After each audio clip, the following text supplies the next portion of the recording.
Okay, I'm gonna try and stay on task, but it's a little bit distracting because I don't like quiet and I don't like to hear or see myself on videos. And then my favorite band was singing in the background here. You can say anything. So here goes. Um, April is Parkinson's Awareness Month, and I have been asked by my Never Give Up buddies to do a quick video um, with a little bit of information about myself. So here we go. My name is Andy Hippensteel. I am from Pennsylvania. I was diagnosed in 2013, August of 2013, but had symptoms probably dating back to about 2010.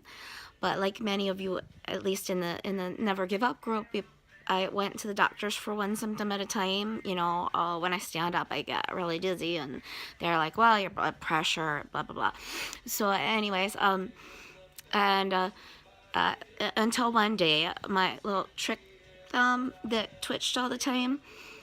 We'd go on long trips in the family. We'd kind of count how long, it would go. And then one day, it just didn't stop. So I Googled it, came up with one of the first symptoms of Parkinson's. And I was like, oh, well, that's not me. I don't have Parkinson's. And I looked at the top 10 symptoms. And I was like, well, have that.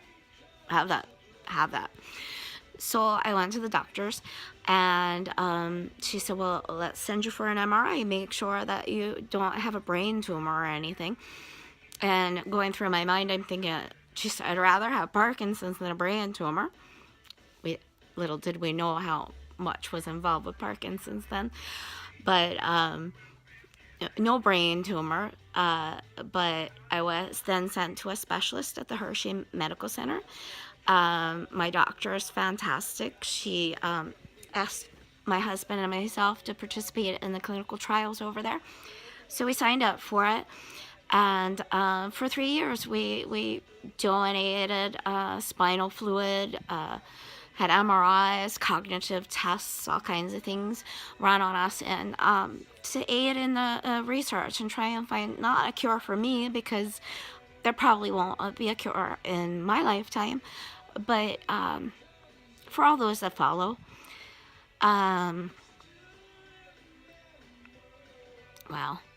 such a long journey in such a short time. Okay, let me give you a couple facts, things, myths that I wanted to get out there. I'm looking to my right because I have a cheat sheet. Only the elderly, such a myth. Only the elderly develop Parkinson's. I was diagnosed at 46. So many of my friends were diagnosed prior to 40, some prior to 30, some prior to 20. Another myth is that it's curable. There, to this day, is no cure for Parkinson's, nor is there a way to prevent it. So just because you don't have it now, don't think you're safe. I never thought I'd get Parkinson's, but if you're out there and you don't have it, don't consider yourself safe from this, because they don't know what causes it. You could have it tomorrow or next week. Movement. It only involves movement disorders. It does not. There's a whole list. Let me see. I'll read it off to you because my little brain is not so good anymore. Sense of smell. During these tests, they give you all these scratch and sniffs, and sometimes I can't tell the difference between tires and bananas. It's that bad.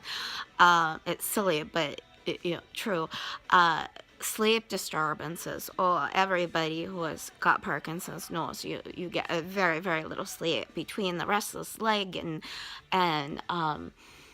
the medication and the Parkinson's. Together give you such vivid dreams that you tend to act out in your dreams. So if you're kicking or running or whatever in your dream, you actually tend to physically do that. And I'm surprised I haven't hurt my husband by now. Cognitive symptoms. I tend to look a squirrel, just the slightest little distraction, and I'm off onto another subject. Fatigue, like I said, sleep disturbance, no sleep, tired all the time. Um, can't read my own handwriting. Oh, that's another symptom. Handwriting, awful. Anxiety and depression. Well, yeah, you're anxious, and you do tend to get depressed. But that was another one of the first symptoms of Parkinson's, depression. Awful, awful depression. Again, can't read the other one. What else? Movement. Oh, genetic.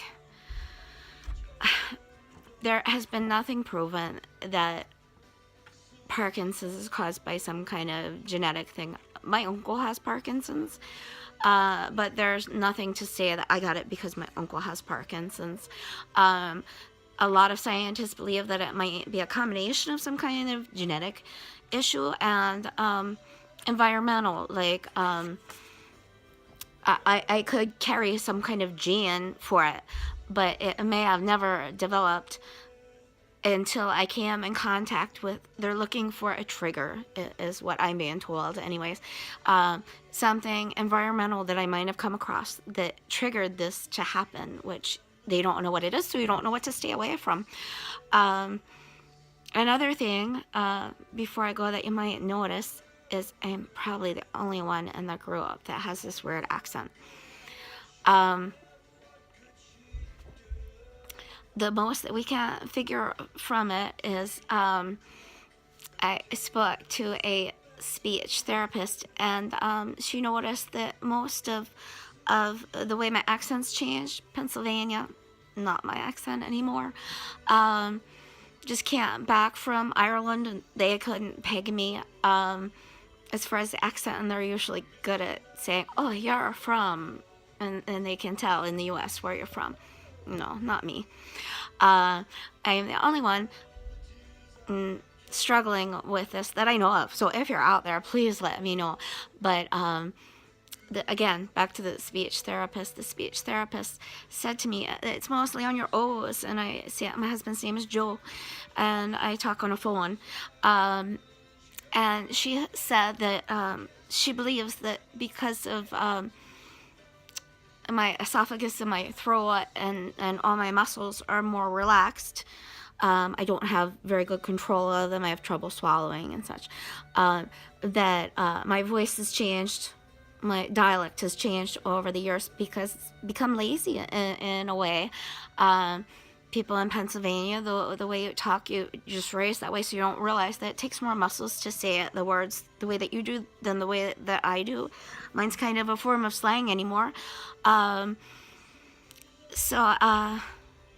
if anyone else out there has this weird thing going on, let me know. I thought at first it was for an accident syndrome, and so I don't have that. So you may notice, I just noticed my hand on here.